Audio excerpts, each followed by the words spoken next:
Look carefully at the guy in the green. Hit at speed, but then gets himself up.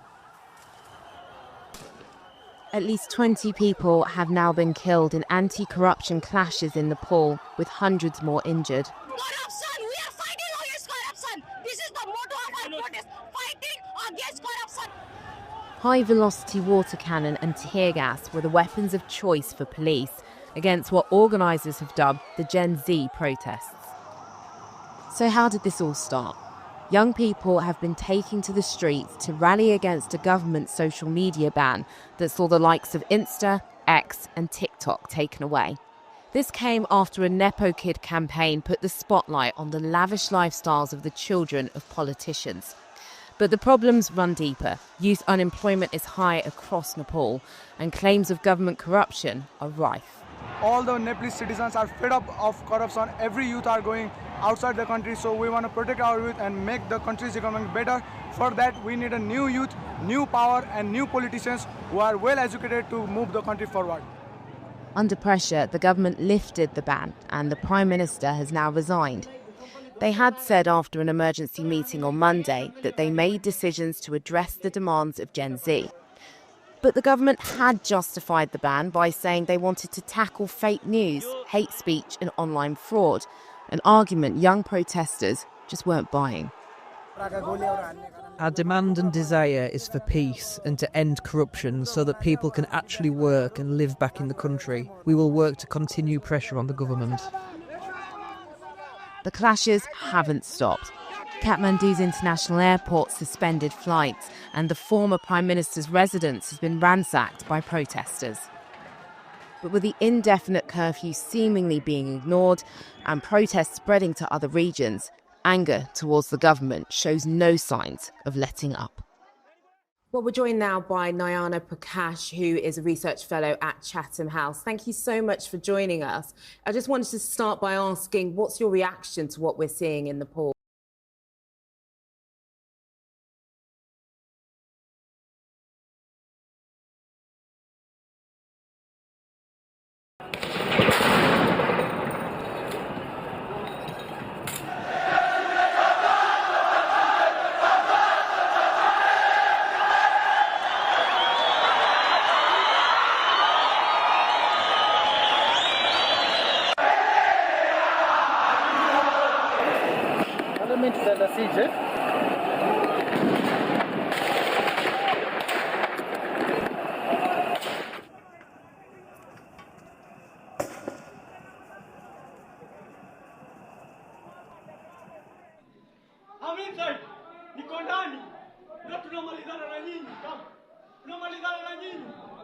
Mr. Speaker, sir, I'm here to address you.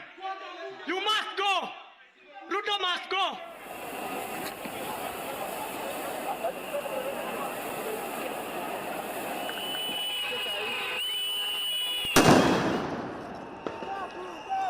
We are angry.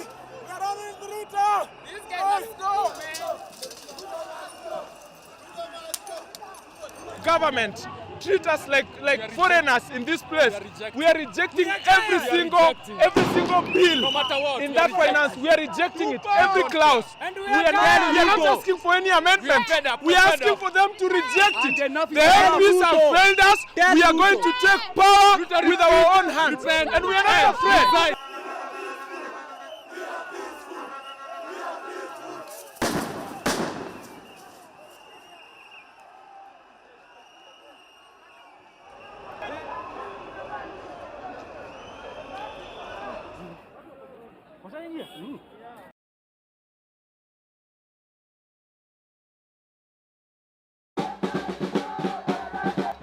A call to action. Across Israel, a general strike or national day of protest. They came in their thousands, beginning at 6:29 a.m., the exact time that the deadly attack of October the 7th began. Among them, teachers, tech workers, retailers. And outside the Israeli Medical Association, the symbolic white coats of hospital workers. You're a GP, so why are you here today? We see the suffering of our people in Gaza and the suffering of the children and women in Gaza. So we come to stand. I think that most of the people in Israel want that this war will end as soon as possible. Do you feel that your government will listen? Will any of this make a difference? I don't know. Opinion polls do show that the majority of Israelis want an end to the war and the return of the hostages. But how to achieve that is still deeply divisive, as we found. I have 2 children in the army in Gaza, shouts this man, when protesters try to demand he stops his car and join them. Facing down this bus, I meet Idit Suslik, a dance teacher. The sole purpose of this war is to keep Netanyahu in his seat as prime minister and to realize some kind of insane messiah plan to reconquer Gaza. The hostages have to come home. We will not be able to recuperate as a society without these 50 people. Netanyahu argues that the quickest way to end the war is his plan to go in hard. No, he's actually misleading the Israeli public. But even as they demonstrated, their prime minister was pressing ahead with his plan to forcibly displace 1 million people from Gaza City to camps in the south. He had this defiant message for those who joined the strike. Those who are calling today for an end to the war without the defeat of Hamas are not only strengthening Hamas and delaying the release of our hostages, they are also ensuring that the horrors of October 7th will repeat themselves over and over again, and that our sons and daughters will have to fight over and over again in an endless war. The general strike was called by bereaved families, survivors of the attacks, and relatives of the 50 hostages still being held, 20 of whom are believed to still be alive. Vicky Cohen's son Nimrod is a soldier who was just 19 when he was kidnapped. I know he is isolated and up deep in the tunnels, but I hope that maybe some of what's going on here in Tel Aviv and in all Israel, he will see it, and maybe somebody will tell him about it, because I think it will give him a lot of hope. And that's what he needs to survive this hell, hope. Do you feel that the government will listen? I hope so. The only thing we can do good for the both sides, for the Palestinians and for the Israeli people, is to stop the war. The rage that's been ignited here is spreading, but so far there's no sign that the government is listening. Darsh Nassani reporting from Tel Aviv. Well, what about Gaza?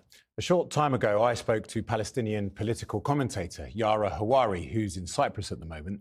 She's co-director of Al-Shabaka, a Palestinian... I'm archiving every distortion. I am Ibrahim Traore, and today I'm pulling off your masks. Yes, you heard correctly. I, whom you call a young military junta leader, whom you brand as a dangerous radical, whom you serve up as an anti-Western dictator, am now telling you the truth. And this time you cannot turn off your microphones. This time you cannot turn away your cameras. This time your editors cannot cut this speech. Because the world you monopolize no longer exists. Because millions will hear these words now, without passing through your filters, without being subjected to your distortions, without being muddied by your lies. I am 34 years old. Every day of my life, I grew up with your lies. As a child, I would watch Africa on television. Always the same images. Children with flies, dry lands, weapons, death. This is Africa, they told us. This is what Africa is. And we believed it. We were ashamed of ourselves. We were ashamed of our own lands, of our own people. But then I grew up. I read, I researched, I questioned, and I understood that the Africa you showed us wasn't real. The story you told us was a lie. The fate you imposed on us was a script you had written. For years, how have you portrayed Africa? How have you shown it? How have you sold it to your viewers? As if we were creatures who had no share of humanity. As if we were savages left outside of civilization. As if we were wretches waiting for you to save us. Every day, every hour, every minute, the same story plays on your screens. Hunger, war.